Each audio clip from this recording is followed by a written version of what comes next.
Assalamualaikum warahmatullahi wabarakatuh. Perkenalkan, sebelumnya nama saya adalah Asri Oktaviani Indraswari, bisa dipanggil Asri. Saya merupakan dosen dari Departemen Geosains FMIPA Universitas Indonesia. Pada hari ini saya akan membawakan sedikit kuliah singkat tentang batu gamping, terutama hubungannya dengan instalasi gabion yang ada di Bundaran HI dan cukup ramai beberapa bulan lalu di media sosial. Jadi seperti yang kita ketahui, mungkin bagi beberapa orang yang tinggal di Jakarta bisa dicek saat Car Free Day di Bundaran HI, sampai saat ini masih ada terpasang instalasi seni yang dipasang oleh Dinas Kehutanan Pemprov DKI dengan nama mereka sebut sebagai instalasi gabion. Kemarin sempat ramai karena instalasi gabion ini disebut menghabiskan anggaran sampai 150 juta dan lain-lain. Cuman yang menjadi sorotan pada materi kita hari ini adalah apa sih sebenarnya material yang digunakan pada instalasi gabion ini. Jadi kemarin sempat ada perseteruan juga di sosial media karena disinyalir batu-batu yang ada di dalam ini dia adalah merupakan terumbu karang yang dilindungi oleh undang-undang. Tapi kemudian saya sebagai geologis, saya mengecek ke lapangan, ternyata saya temukan dia bukan terumbu karang, tapi dia adalah yang kita sebut di dunia geologi sebagai batu gamping, gitu. Nah, sebelum kita lanjut ke permasalahan ini, apakah dia terumbu karang atau batu gamping, saya ingin kita masuk ke istilah-istilah dulu. Jadi apa sih yang dimaksud dengan terumbu karang? Di gambar di samping dapat dilihat ini adalah terumbu karang yang masih hidup. Definisinya sendiri ini saya ambil dari sisi geologi. Jadi dalam buku Riff Geomorphology ditulis oleh Pak Guel Scher 1988, beliau menuliskan bahwa terumbu karang adalah ekosistem laut tropis yang terdapat di perairan dangkal yang jernih, hangat, suhunya di atas 22 derajat Celcius dan memiliki kadar kalsium karbonat yang tinggi, serta komunitasnya didominasi oleh berbagai jenis hewan karang keras.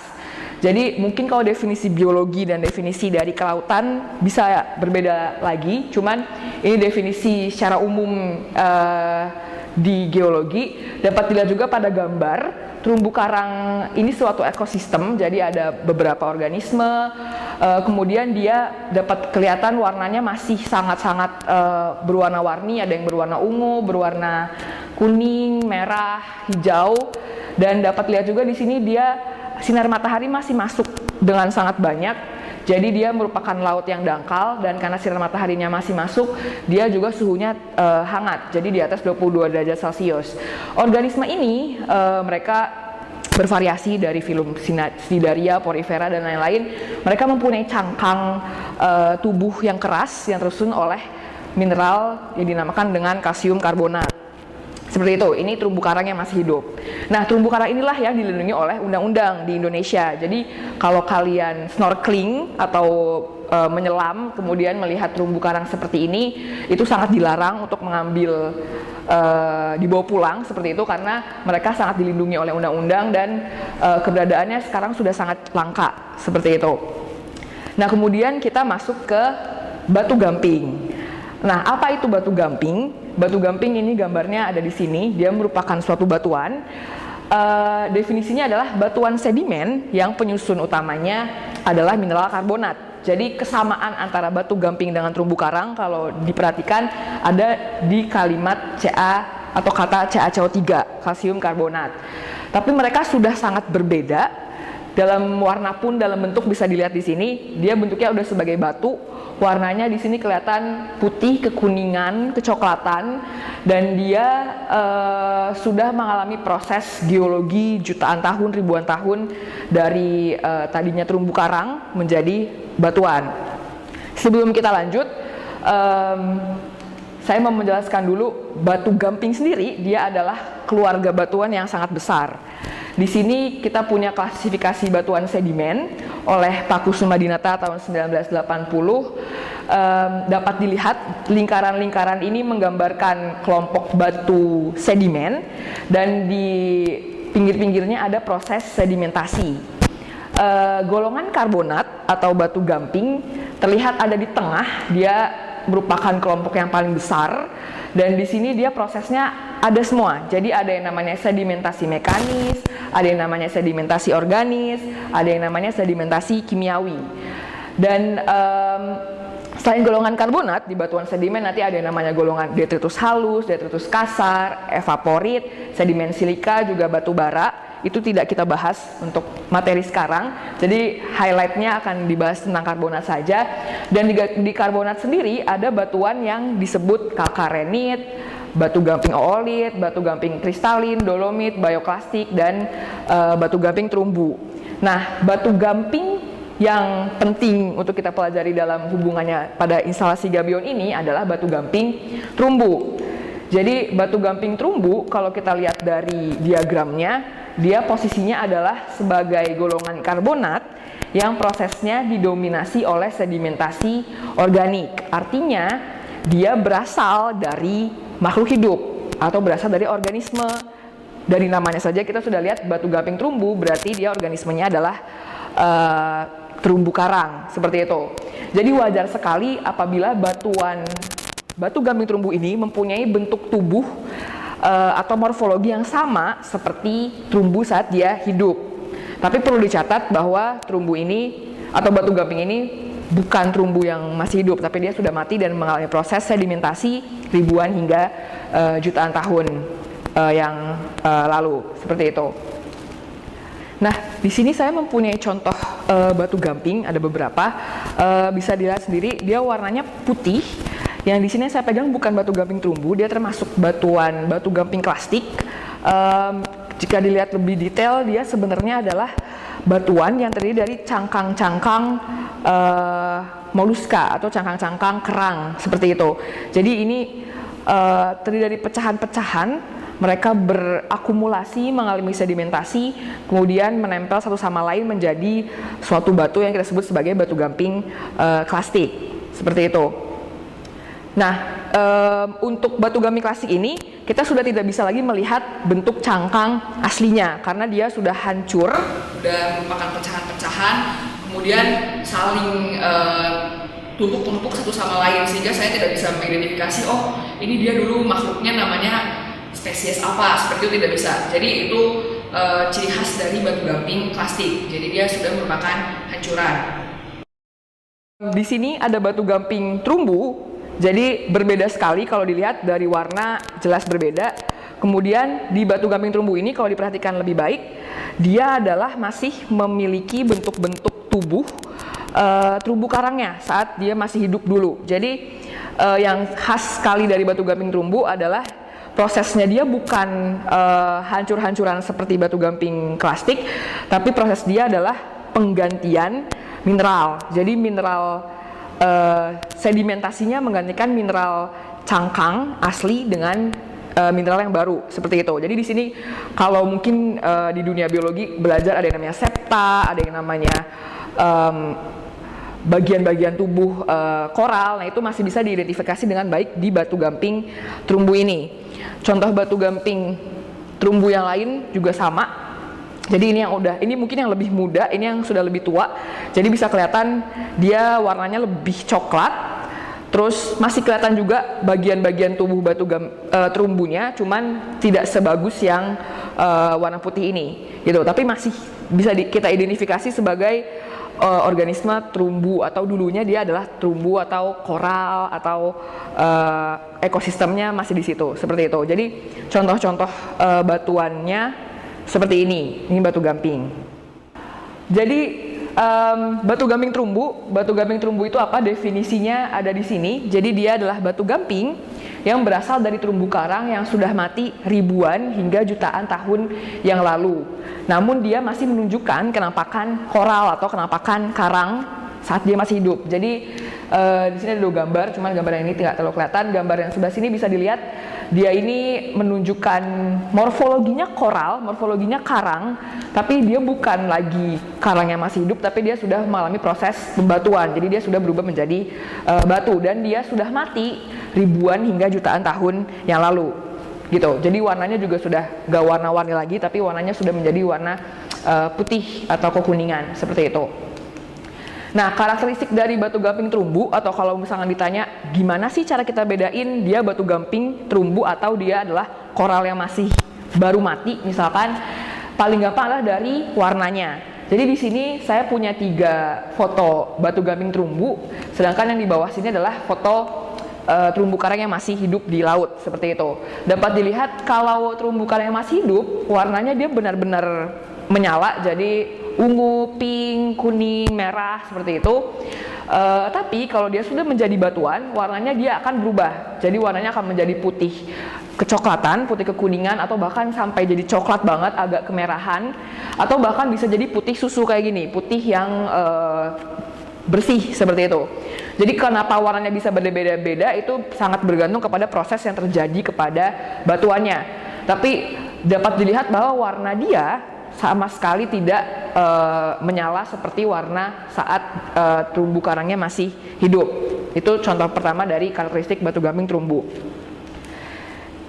Yang kedua adalah dia mengalami proses yang kita sebut dalam geologi sebagai replacement, bahasa Indonesianya penggantian atau permineralisasi. Jadi kalau replacement itu apa? Replacement itu adalah tadi tubuh asli dari organismenya sudah mengalami penggantian mineral. Jadi bukan lagi cangkang aslinya, tapi dia sudah berubah menjadi mineral yang baru atau mineral yang lebih muda. Kemudian kalau permineralisasi adalah apa? Yaitu masuknya mineral ke dalam rongga-rongga tubuh organisme. Jadi di sini ada gambar batuan atau perhiasan aksesoris dari batu gamping terumbu yang masih besarnya. Di sini kelihatan sekali masih ada bentukan koral-koralnya, tapi dia di tengah-tengahnya sudah keisi sama mineral. Jadi prosesnya permineralisasi. Kemudian kalau kita potong dari kecil-kecil bisa jadi liontin, bisa jadi kalung, gelang, dan lain-lain. Jadi ini prosesnya adalah bukan lagi terumbu karang yang masih hidup atau baru mati, tapi dia udah menjadi batu gamping terumbu, seperti itu. Nah, yang kedua adalah dapat dilihat dari ukurannya, beratnya, dan tingkat kekompakan atau kepadatan dari si batuannya. Di sini saya punya 2 gambar. Yang sebelah kiri nomor 1 ini adalah fosil dari koral atau batu gamping terumbu, sedangkan yang nomor 2 ini adalah recent coral atau batu gamping terumbu karang yang baru mati atau masih fresh dari laut diambil, seperti itu. Nah, dapat dilihat pertama dari kepadatannya, yang batuan pasti dia sudah lebih padat.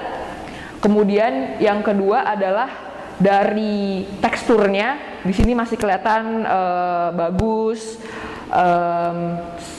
sirip-siripnya seperti itu. Tapi begitu dia sudah jadi batu, dia sudah menjadi padat, dan kalau dipegang secara berat pasti yang batuan akan menjadi lebih berat karena tadi ada proses permineralisasi.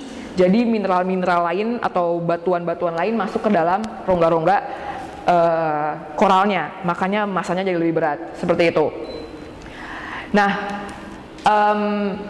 kemudian pertanyaannya adalah batu gamping ini ditemukannya di mana sih gitu. Jadi batu gamping ini dia tidak lagi ditemukan di dalam air atau di laut, tapi biasanya dia sudah mengalami proses tektonik dan juga proses glasiasi atau penurunan muka air laut, sehingga posisi dia tadinya dia di laut dangkal menjadi di atas, menjadi di perbukitan atau di pegunungan, seperti itu.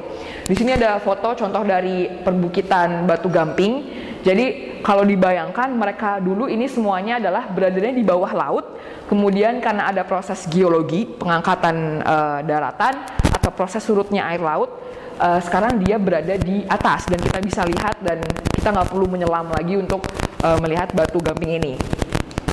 Nah, bagaimana proses terjadinya tektonisme tadi? Sebenarnya di Indonesia itu pasti akan sangat banyak sekali temukan batu gamping karena kita berada di zona yang disebut sebagai zona subduksi, yaitu di mana lempeng Indo-Australia kita masuk ke dalam lempeng Eurasia. Di sini ada Pulau Jawa, jadi ini penampangnya adalah utara selatan, seperti itu. Nah, di sini dapat dilihat kerak Samudra Indo-Australia masuk ke dalam kerak benua Eurasia, sehingga kalau dilihat di sini adalah akan terjadi pengangkatan atau akan terjadi kompresi gaya dorong sehingga daratan di sini yang tadinya dia di laut nih di bawah bisa naik ke atas karena tergencet atau terlipat dan naik.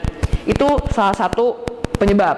Penyebab keduanya tadi saya sebutkan adalah proses surutnya air laut. Jadi kalau ada proses glasiasi atau pendinginan bumi, air laut itu volumenya akan tertarik menjadi es di kutub sehingga air laut yang ada di tadinya dia di laut sekarang jadi ketarik ke kutub dan volume air lautnya jadi berkurang sehingga tadinya dia posisinya ada di bawah laut sekarang sudah berada di atas seperti itu. Nah, untuk penambangannya sendiri batu gamping ini dilakukan ada undang-undangnya, jadi diatur dengan undang-undang oleh Kementerian ESDM, jadi undang-undang mineral dan batu bara. Penambangannya sendiri biasa dilakukan di wilayah bukit atau pegunungan dan bukan di laut. Jadi kalau dipikirkan lagi sebenarnya saat kita nambang di laut pasti akan lebih mahal dan akan lebih kompleks teknologinya karena basah dan air dan macam-macam. Jadi kalau untuk batu gamping dia bukan ditambang di laut tapi dia seperti yang tadi kita bahas karena dia sudah terangkat ke permukaan, dia ditambang di atas permukaan. Ini contoh salah satu foto penambangan di daerah Madura. Dapat dilihat jadi ada satu dataran kemudian ditambang kemudian diambil batunya.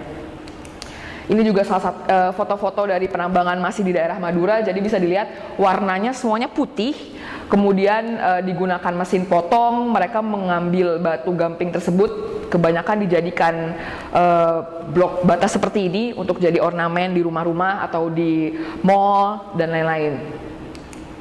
Nah, kegunaan dari batu gamping sendiri ini sebenarnya sangat banyak, jadi ini semua kegunaan dari batu gamping, cuma saya akan highlight yang spesifik batu gamping terumbu aja.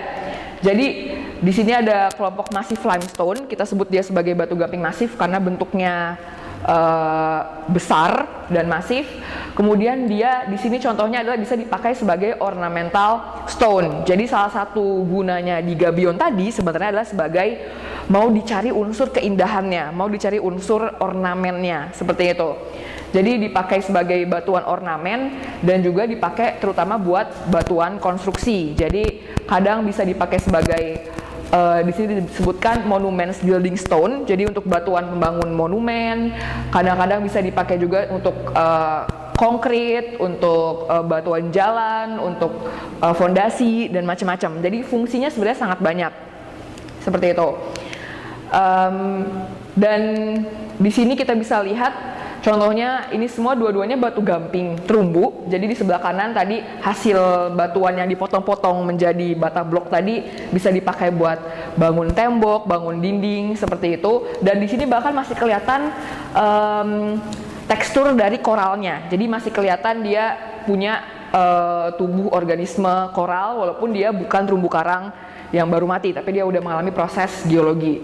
Selain jadi bahan bangunan, juga bisa dibikin seperti ini. Jadi dibuat jadi meja, dibuat jadi kursi. Kalau mungkin ke mall atau ke hotel, di kamar mandinya suka di dinding ada dipakai batu gamping juga, bahkan kelihatan bentuk karangnya seperti itu. Jadi bukan hal yang aneh lagi buat kita atau kita menemukan batu gamping di kehidupan sehari-hari. Jadi jangan shock, jangan kaget besok-besok ketemu batu seperti di gabion kemudian bilang, oh itu dia terumbu karang dilindungi oleh undang-undang. Tapi bukan, karena mereka bukan terumbu karang yang masih hidup, tapi mereka adalah sudah mengalami proses geologi dan sekarang statusnya tidak dilindungi oleh undang-undang pelestarian alam, tapi dia mungkin diaturnya lebih ke pertambangan dan sangat diperjualbelikan dengan bebas seperti itu. Sekian untuk penjelasan saya terkait batu gamping dan terumbu karang pada instalasi gabion tadi. Semoga ilmunya bermanfaat, semoga sekarang sudah bisa membedakan mana yang terumbu karang, mana yang batu gamping. Terima kasih banyak atas perhatiannya. Wassalamualaikum warahmatullahi wabarakatuh.